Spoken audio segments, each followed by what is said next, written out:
کہ تقوی جو اتنا اہم ہے یہ ملے گا کیسے؟ وَكُونُوا مَعَ الصَّادِقِينَ۔ اللہ تعالیٰ جب حکم دیتے ہیں نا کسی بات کا تو اس کا راستہ بھی خود بتاتے ہیں، ایسے ہوگا۔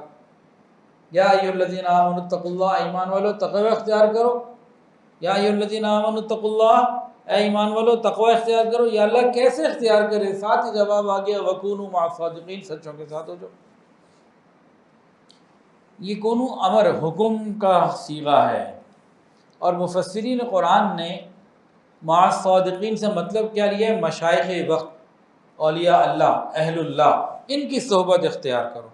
علامہ آلوسی رحمۃ اللہ علیہ تفسیر روح المعانی بہت بڑی مستند تفسیر ہے، زبردست، اس کے اندر لکھتے ہیں خالطوہم لتکونوا مثلہم، کہ تم ان اللہ والوں کے ساتھ اتنا رہو اتنا آنا جانا رکھو کہ ان جیسے ہو جاؤ،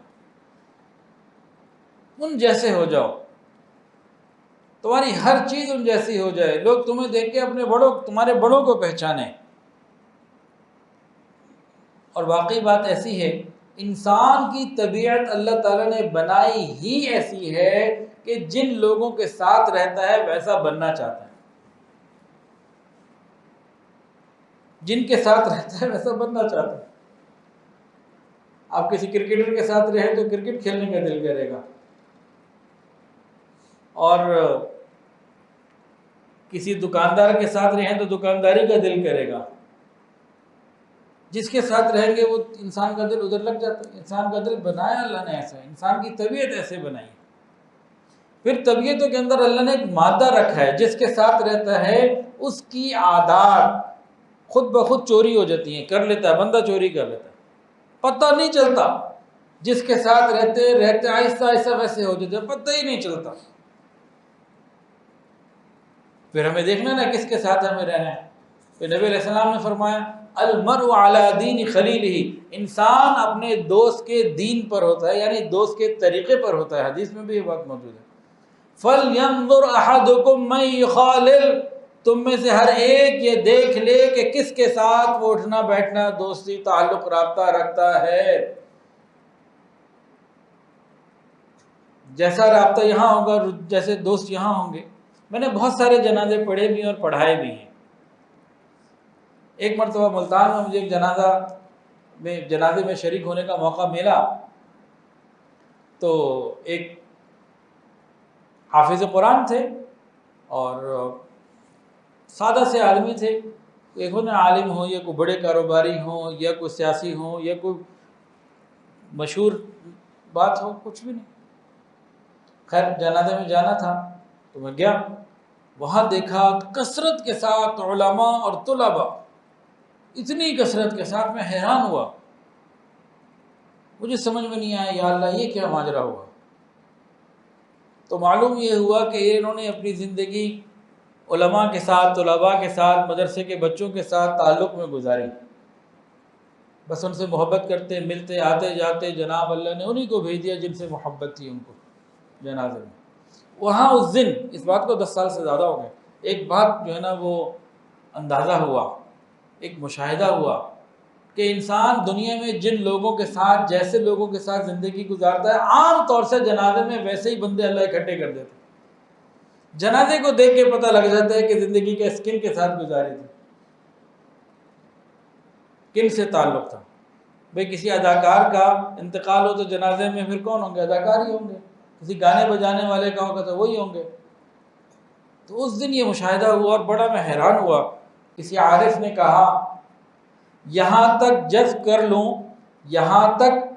کر لوں کاش تیرے حسن کامل کو، یہاں تک جذب کر لوں کاش تیرے حسن کامل کو، تجھی کو سب پکار اٹھیں جدھر سے گزر جاؤں میں۔ یہاں تک جذب کر لوں کاش تیرے حسن کامل کو، تجھی کو سب پکار اٹھیں جدھر سے گزر جاؤں میں۔ جہاں سے شیخ کے ساتھ اتنا تعلق، اتنی نسبت ہو جائے کہ دیکھتے ہی انسان کو مرید نظر نہ آئے، شیخ ہی نظر آئے۔ اب کئی مرتبہ مختلف مقامات پہ لوگ دیکھتے ہی پہچان لیتے ہیں، پوچھتے ہیں آپ حضرت پیر ذوالفقار صاحب کے مرید ہیں؟ میں کہتا ہوں جی الحمدللہ۔ یہ تو اتنی دفعہ ہو چکا ہے کہ گنتی بھی اب مجھے یاد نہیں ہے۔ اللہ اس نسبت کو دنیا میں میرے آخری سانس تک بھی باقی رکھے اور قیامت کے دن بھی یہ نسبت عطا فرمائے۔ برے لمحے کا، آزمائش کا کوئی پتہ نہیں ہوتا، کس وقت آ جائے۔ بلعم باعور 400 سال تک عبادت کی، تباہ ہو گیا۔ 300-400 سال عبادت کرنے کے بعد بھی شیطان نے کتنی عبادت کی، تباہ ہو گیا۔ تو ڈرتے رہنا چاہیے۔ یہ فخر کی بات نہیں، شکر کے اعتبار سے بتا رہا ہوں۔ فخر آ جائے، تکبر آ جائے تو منٹ لگتا ہے، فارغ بندہ ہو جائے۔ اللہ عافیت کا معاملہ فرمائے۔ علماء نے لکھا کہ جانور کی صحبت میں بھی اثرات ہوتے ہیں۔ جانور پالنے کے ساتھ انسان کی طبیعت میں فرق آ جاتا ہے۔ جو گھوڑے پالتا ہے اس کے اندر ایک فخر آ جاتا ہے، جو اونٹ پالتا ہے اس کے اندر بخل، اس طرح سے کینہ آ جاتا ہے اونٹ پالنے والے کے اندر، اور بکریاں پالنے کی وجہ سے مسکنت آتی ہے، عاجزی آتی ہے۔ تو جانوروں کی صحبت میں بھی اثر ہے، تو انسانوں کی صحبت میں کیوں نہ ہو؟ اب یہاں وہ نوجوان سمجھیں بات کو، کہتے ہیں جی میں تو بڑا اچھا ہوں، میرے دوست برے، میں ان کے ساتھ شامل ہوتا ہوں، بیٹھتا ہوں، لیکن برائی میں شامل نہیں ہوتا۔ جاتا ہوں ٹھیک ہے، بیٹھتا ہوں، لیکن دیکھتا ہوں کچھ ہوں، لیکن ان کے ساتھ گناہوں میں، برائیوں میں شامل تو نہیں ہوتا۔ اب جی کالج کا، یونیورسٹی کا، یا ویسے لڑکے لڑکیوں کا مکس گروپ جا رہا ہے اور ہر قسم کے گناہ اور خرابیاں اس کے اندر وہاں ہونی ہیں، وہ کہ جی میں جاتا تو ہوں لیکن بس میں سب سے دور رہوں گا۔ یہ اپنے آپ کو دھوکہ دے رہا ہے، یہ شخص اپنے آپ کو دھوکہ دے رہا ہے۔ ابھی ہم گئے ہوئے تھے گلگت چترال، نہیں گلگت، تو واپسی پہ بھی، جاتے ہوئے بھی کئی ایسے گروپ نظر آتے ہیں، بڑا غم ہوتا ہے، بڑا افسوس ہوتا ہے۔ 25-25، 50-50، ایک یا دو بسوں کے گروپ ہوتے ہیں، اور نوجوان لڑکے لڑکیاں ہر عجیب طریقے سے وہ نظر آ رہے ہوتے ہیں کہ انسان حیران ہوتا ہے۔ حیا اور پاک دامنی مٹ چکی، پتہ نہیں کون سے ماں باپ ہیں جو بھیج دیتے۔ باقی ان ماں باپ سے پوچھا جائے تو وہ ہمیں سمجھائیں گے جی آپ پرانے دقیے نوسی لوگ ہیں، آپ کو کیا پتہ۔ وہ تو سمجھتے ہیں کہ ترقی اسی بے حیائی میں ہے، دماغ اتنے الٹ گئے ہیں۔